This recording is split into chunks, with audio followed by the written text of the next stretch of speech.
இன்றைக்கி protein rich, calcium rich, iron rich super food idli dosa recipe தாங்க. Without any ரைஸுங்க. அதுக்கு ஃபஸ்ட்டு 1 டம்ளர் அளவுக்கு சுண்டல், 1 டம்ளர் அளவுக்கு பச்சை பயிருங்க, 1 டம்ளர் அளவுக்கு ராகி, 1 டம்ளர் அளவுக்கு கொள்ளுங்க, 4க்கு 1 டம்ளர் அளவுக்கு கருப்பு உளுந்து சேர்த்துருக்கேங்க. 1/2 டேபிள் ஸ்பூன் வெந்தயம் சேர்த்திக்கிட்டு 2-3 டைம் வாஷ் பண்ணிவிட்டு 5 மணி நேரம் ஊற வச்சுக்கோங்க. அப்போ தான் சுண்டல் கொள்ளெல்லாம் நல்லா ஊறி வரும். 5 மணி நேரம் கழித்து டேரெக்டாக மிக்ஸி ஜார்லேயே சேர்த்து அரைச்சிக்கலாம். 2 ஐஸ் க்யூப்ஸ் போட்டு அரைச்சிக்கோங்க. அப்போ தான் நம்மளுக்கு மிக்ஸி ஜாரு சூடாகாது, உளுந்து அதிக குவான்டிட்டியில் கிடைக்குங்க. 2 செட்டாக அரைச்சிட்டு உப்பு போட்டு கரைச்சிக்கோங்க.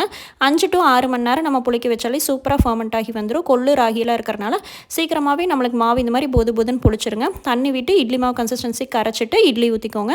தண்ணி கொதிச்சதுக்கப்புறம் இட்லி தட்டை வச்சுக்கோங்க. அப்போ தான் அடியில் வதவதன் வராது. 5 நிமிஷம் வேக வச்சு எடுத்திங்கன்னா சூப்பரான இட்லி ரெடிங்க. ராகியில் வந்துட்டு கால்சியம் இருக்குது, அயன் இருக்குது, கொள்ளுலேயும் வந்துட்டு ப்ரோட்டீன் இருக்குங்க. இந்த அளவுகள் மட்டுமே மாவு அரைச்சிக்கோங்க. ஏன்னா ராகி கொள்ளெல்லாம் இருக்கிறனால 2 நாளைக்கு மட்டும்தான் நம்ம வச்சு யூஸ் பண்ண முடியும். இது வந்து வெயிட் லாஸ் இருக்கிறவங்களுக்கு, டயபெட்டிக் பேஷண்ட்ஸுங்க, தைராய்டு பிரச்சனை, குழந்தைகளுக்கு எல்லாருக்குமே ஒரு சூப்பர் ஃபுட் ரெசிபிங்க. ட்ரை பண்ணிக்கோங்க.